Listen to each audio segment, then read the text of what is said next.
Père, du Fils et du Saint-Esprit. Amen. Grande joie d'être là avec toi en ce vendredi 31 mai. Aujourd'hui, nous célébrons la fête de la visitation de la Vierge Marie à sa cousine Sainte Élisabeth. Deux mères, deux enfants, chacun caché dans le ventre de sa maman. C'est la joie de cette rencontre de Jésus. Jésus le Sauveur qui se rencontre avec le précurseur Jean le Baptiste. Alors, la première lecture d'aujourd'hui, c'est Sophonie, chapitre 3e, à partir du verset 14. Pousse des cris de joie, fille de Sion, une clameur d'allégresse, Israël. Réjouis-toi, triomphe de tout ton cœur, fille de Jérusalem. Le Seigneur a levé la sentence qui pesait sur toi. Il a détourné ton ennemi. Le Seigneur est roi d'Israël au milieu de toi. Tu n'as plus de malheur à craindre. Ce jour-là, on dira à Jérusalem, « Sois sans crainte, Sion, que tes mains ne défaillent pas. Le Seigneur, ton Dieu, est au milieu de toi, héros sauveur. Il exultera pour toi de joie. Il tressaillera dans son amour. Il dansera pour toi avec des cris de joie. Les affligés loin de la fête, je les rassemble. Ils étaient loin de toi, pour que tu ne portes plus la honte. » Le Seigneur ne veut plus que nous portons la honte. Ça veut dire que le Seigneur veut enlever de nous le manteau de tristesse, de honte, peut-être de culpabilité, de manque d'espérance. Le Seigneur veut enlever tout ça de nous. Il veut nous donner un manteau de joie, une onction de joie. Pousse des cris de joie, fille de Sion, une clameur d'allégresse, Israël. C'est une invitation à la foi aujourd'hui. La Vierge Marie veut nous visiter à chacun de nous, comme elle visite aujourd'hui sa cousine Sainte Élisabeth. Et le premier fruit de la rencontre, c'est la joie. Ça veut dire que l'enfant tressaillit de joie, Élisabeth va tressaillir de joie. Ça veut dire qu'il y a une explosion de joie, car la Vierge Marie nous apporte, caché dans son ventre, Jésus, notre Sauveur, celui qui veut vraiment enlever le deuil, le poids, la tristesse et nous communiquer la joie de la foi. Les cœurs qui ont la foi doivent toujours demander cette grâce de communiquer la joie. Nous qui avons la foi, nous qui recevons Jésus chaque jour dans l'Eucharistie, nous qui recevons sa parole, on doit dire, Seigneur, donne-nous à nous tous la foi joyeuse pour témoigner de Jésus. Les gens sont sensibles à la joie. Quelqu'un qui a toujours un sourire et communique quelque chose aux autres. Cette joie de la présence de Jésus en nous. Parce que Jésus, il veut aussi habiter en chacun de nous. Il est là au milieu de nous. Il dit, le Seigneur est roi d'Israël au milieu de toi. Tu n'as plus de malheur à craindre. Voilà, le Seigneur. Sois sans crainte, Sion. Le Seigneur, voilà. Le Seigneur, sois sans crainte, ça veut dire aie confiance. Garde la joie, garde l'espérance.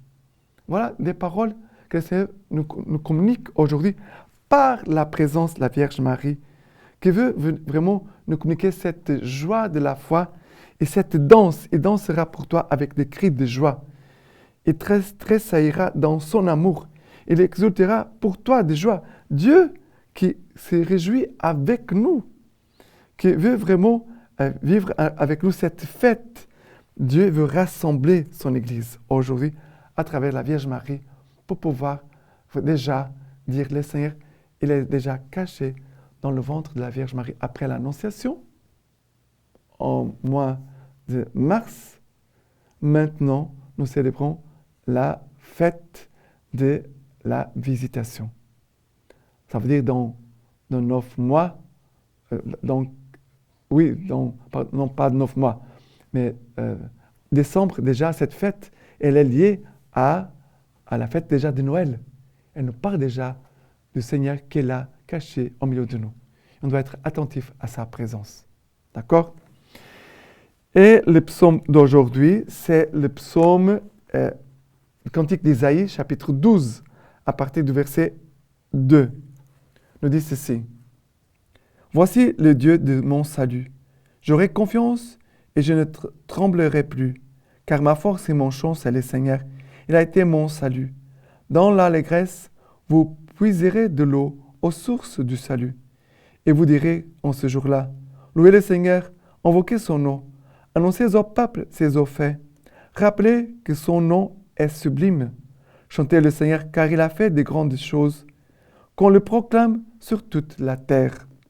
Pousse des cris de joie, des clameurs habitantes de Sion, car il est grand au milieu de toi, le Saint d'Israël. Alors, la Vierge Marie au milieu de nous, c'est ce puits de grâce, de salut. Dans l'allégresse, vous puiserez de l'eau aux sources du salut. La Vierge Marie est cette source de salut. La Vierge Marie est ce puits où nous pouvons puiser de l'eau, de salut, de la joie, de la foi, du salut que le Seigneur veut vraiment nous accorder aujourd'hui. S'approcher aujourd'hui de la Vierge Marie, de tout confier à la Vierge Marie et de recevoir toutes les grâces, car elle est la mère de toute grâce par lesquelles Dieu veut nous bénir aujourd'hui. D'accord? Et maintenant, l'évangile d'aujourd'hui, c'est Luc chapitre 1er, à partir du verset 39. En ce jour-là, Marie partit et se rendit en hâte vers la région montagneuse, dans une ville de Juda. Elle entra chez Zacharie et salua Élisabeth. Et il advint, dès qu'Élisabeth eut entendu la salutation de Marie, que l'enfant tressaillit dans son sein, et Élisabeth fut remplie de l'Esprit Saint. Alors elle poussa un grand cri et dit, « Bénie es-tu entre les femmes, et béni le fruit de ton sein. Et comment m'est-il donné que vienne à moi la mère de mon Seigneur? Car, vois-tu, dès l'instant où ta salutation a frappé mes oreilles, l'enfant a tressailli d'allégresse en mon sein. Oui, bienheureuse celle qui a cru en l'accomplissement de ce qui lui a été dit de la part du Seigneur. » Alors Marie dit alors, « Mon âme exalte le Seigneur, et mon esprit tressaille de joie en Dieu mon Sauveur, parce qu'il a jeté les yeux sur l'abaissement de sa servante. Oui, désormais toutes les générations me diront bienheureuse, car le Tout-Puissant a fait pour moi de grandes choses. Saint est son nom, et sa miséricorde s'étend d'âge en âge sur ceux qui le craignent. Il a déployé la force de son bras. Il a dispersé les hommes au cœur superbe. Il a renversé les potentats de leur trône et élevé les humbles. Il a comblé des biens les affamés et renvoyé les riches les mains vides. Il est venu en aide à Israël son serviteur, se souvenant de sa miséricorde, selon qu'il l'avait annoncé à nos pères, en faveur d'Abraham et de sa postérité à jamais. Marie demeura avec elle environ 3 mois, puis elle s'en retourna chez elle. Alors, il y a ces 2 choses qui me touchent beaucoup dans cet évangile d'aujourd'hui. Première chose, bien sûr, il y a toute la rencontre de la Vierge Marie avec Élisabeth, Jésus dans le sein de la Vierge Marie, Jean le Baptiste dans le sein d'Élisabeth. Cette joie de la rencontre des mères et aussi des enfants, car c'est déjà le mystère de notre salut qu'elle a présent. Jean le Baptiste qui va préparer le peuple pour recevoir Jésus le Sauveur. Et le Seigneur veut aussi nous communiquer cette joie de la présence du Seigneur au milieu de nous. Première chose. Deuxième chose, c'est cette phrase d'Élisabeth. Oui, bienheureuse celle qui a cru en l'accomplissement de ce qui lui a été dit de la part du Seigneur. Le Seigneur veut vraiment faire que nous devenions tous bienheureux à cause de la parole que nous écoutons, cette parole que nous croyons, cette parole que nous recevons, cette parole que nous allons mettre en pratique. Déjà, c'est Jésus, le Verbe qui est caché dans le sang de la Vierge Marie, que se communique à chacun de nous et que nous donne la joie d'écouter sa parole et aussi de la pratiquer, de croire à l'accomplissement des paroles que le Seigneur nous a données. La joie de la foi et la joie de l'espérance. Car le Seigneur, il va réaliser son plan d'amour pour chacun de nous. Et après le Magnificat, c'est un cantique de miséricorde. C'est le cantique de miséricorde, le Magnificat.